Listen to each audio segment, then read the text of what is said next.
అల్లరి మొగుడు సినిమాలో మన మోహన్ బాబుకి ఒక ఊతపదం ఉంది. ఏంటయ్యా అంటే ఆ మేనరేజ్ అనమాట.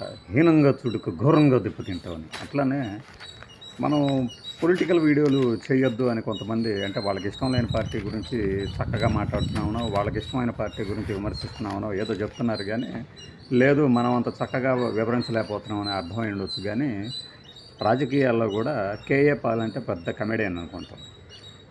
ఎందుకంటే అతని వ్యవహార శైలి, అతని ఆహార్యం, వేషభాషలు, ఎక్స్ప్రెషన్స్ అట్లా ఉంటాయి. ఇప్పుడు బ్రహ్మానందం సీరియస్గా ప్రసంగిస్తున్నా కూడా మనం ఆయన ఫేస్నే చూస్తూ ఉంటాం, నవ్వుతుంటాం. అందువలన ఆయన కేఏ పాల్కి సంబంధించినటువంటి ఒక విజ్ఞానం కానీ, లేదంటే కాస్త కూస్తో ఉన్న గొప్పదనం కానీ అంగీకరించడానికి మనం ఇష్టపడం. ఎందుకంటే వ్యూస్ పరంగా కామెడియన్లాగా ఆయన మాటలు ఉంటాయి కాబట్టి లక్షల వ్యూస్ ఉంటాయి కానీ వాటిని సీరియస్ పట్టించుకోం. ఇప్పుడు మాత్రం ఒక ఇష్యూ మీద సీరియస్గా పట్టించుకోవాల్సింది. ఇది మరి సాక్షి ఈనాడు ఏమన్నా కవరేజ్ ఇచ్చినాయో లేదో కానీ ఆంధ్రజ్యోతిలో మాత్రం ఇచ్చారు. ఎందుకంటే ఆంధ్రజ్యోతిలో అప్పుడప్పుడు ఇంటర్వ్యూలు కూడా ఇస్తుంటారు. ఇతను స్టీల్ ప్లాంట్ భూముల విక్రయం మీద ఈయన స్టే తీసుకొచ్చారట. నమ్మినా నమ్మకపోయినా అది నిజం. అందుకనే ఈ కాంట్రాక్ట్ కార్మికులందరూ పాలాభిషేకం చేశారు. ఫోటో చూస్తే మీకు ఎక్కడ మనిషి కూడా కనబడట్లా.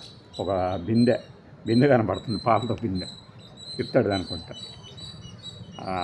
లాయర్ అమ్ముడు పోతే కోర్టులో నేనే వాదించాను కూడా ఆయన చెప్తున్నాడు. ఇక్కడి కన్వెన్షన్ సెంటర్లో విలేకరుల సమావేశంలో మాట్లాడారట. అయితే ఈ తీర్పు నేపథ్యంలో కోరమన్నపాలెంలో ఉక్కు పరిరక్షణ పోరాట సమితి ఆధ్వర్యంలో నిర్వహిస్తున్నటువంటి రిలే నిరాహార దీక్షల శిబిరం దగ్గరికి వెళ్తే వాళ్ళు ఎన్నికల పాలాభిషేకం చేశారు. నిజమే కదా మరి.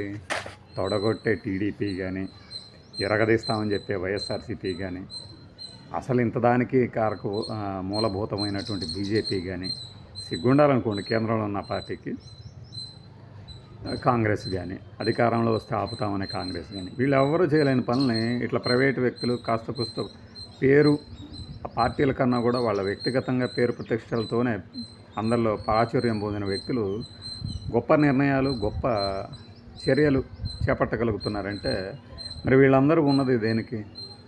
స్టీల్ ప్లాంట్కి నిజంగానే బిడ్ వేస్తామని అప్పుడు కేసీఆర్ నానా హంగామా చేశాడు. అక్కడ చేసిన టైంలోనే అన్నాం అనమాట, ఈయన హంగామా చేస్తున్నాడు ఏం లేదు అని. దెబ్బకి ఆగిపోయినాయి అనగానే చూసిరా మేము అట్టుంటుంది కేసీఆర్ దెబ్బ అని కేటీఆర్ గారు కూడా ట్వీట్ వేశారు. ఆ తర్వాత ఏమైంది? అబ్బెబ్బే మేము ఎక్కడ తగ్గాం, వెనక్కి ముందుకే వెళ్తున్నాం అన్నాడు. ఆ దెబ్బతో వీళ్ళు బకరాలు అయ్యారు. ఆ కేసీఆర్ కానీ ఆయన గురించి ట్వీట్ పెట్టిన కేటీఆర్ గారు కానీ ఏదో బిడ్ వేయటమే అదే పెద్ద గొప్ప విషయంలాగా భావించారు కాబట్టి. మరి ఇప్పుడేమైంది? ఈ స్టీల్ ప్లాంట్కి సంబంధించిన ల్యాండ్స్ విక్రయానికి పెట్టింది RINL సంబంధించిన రాష్ట్రీయ ఇస్పాత్ నిగమ్ లిమిటెడ్ NBCC ద్వారా విక్రయానికి ఇచ్చింది. నేనే అప్పుడు 2 నెలల క్రితం అనుకుంటా ఒక వీడియో కూడా పెట్టాం మనం. ఒక యాడ్ రూపంలో ఇచ్చారు ప్రకటనలు అని చెప్పేసి. కనీసం ఈనాడికి అది ప్రకటనే కానీ అందులోని వార్తను ఎందుకు చేయలేకపోయిందని 4 రోజుల తర్వాత తీరిగ్గా అందరూ దాన్ని స్పందించారు. గుర్తుండే ఉండాలి కొంతమందికైనా. అలాంటి ఆ విక్రయం మీద ఇప్పుడు హైకోర్టు స్టే ఇచ్చింది. అక్కడ స్టేనే కదా ఇచ్చిందని ఏడవద్దు ఎవరు. ముందు స్టే ఇచ్చిందంటే దాని అర్థం ప్రక్రియ ప్రస్తుతానికైనా ఆగిందని కదా. ఆ తర్వాత ఏం జరుగుతుందనేది వీళ్ళ చిత్తశుద్ధిని బట్టి ఉంటుంది కదా. ఇప్పుడు రాష్ట్ర హైకోర్టులో విశాఖ స్టీల్ ప్లాంట్కి సంబంధించి భూములను అమ్మవద్దు అని స్టే ఇవ్వడం ద్వారా ఈ అన్ని సోకాళ్ళు పెద్ద పార్టీలందరికీ కేఏ పాల్ ఒక షాక్ ఇచ్చినట్టు. ఇది నిజమైతే అవునా కదా.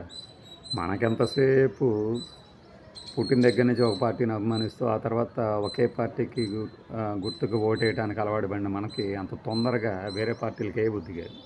మంచి చేశారని తెలిసిన. మరి ఆ మార్పు నిజంగా ఇండిపెండెంట్ క్యాండిడేట్ని గెలిపించడంలో కనుక వస్తే ఈ కొట్టుకోవడాలు, నామినేషన్ సందర్భంగా తన్నుకోవటం ఏంటి? ఆ తర్వాత వీడు పలానా వాడు ఓటు వేస్తాడు వాళ్ళకే అని తెలిసేసి వాళ్ళకి రావాల్సిన స్కీములు ఆపేయటం ఏంది, లేదంటే వాళ్ళ మీద దాడులు దిగటం ఏంటి? ఇట్లాంటి అడ్డుకట్ట పడతాయి కదా. నిజంగా మంచి చేస్తాడు అనుకున్న వాళ్ళని గెలిపించినప్పుడు ఏ పార్టీ వాడే. మరి కేఏ పాల్ ఈ విషయంలో అభినందనీయుడే, ఈ విషయం కనుక నిజమైతే. బాయ్.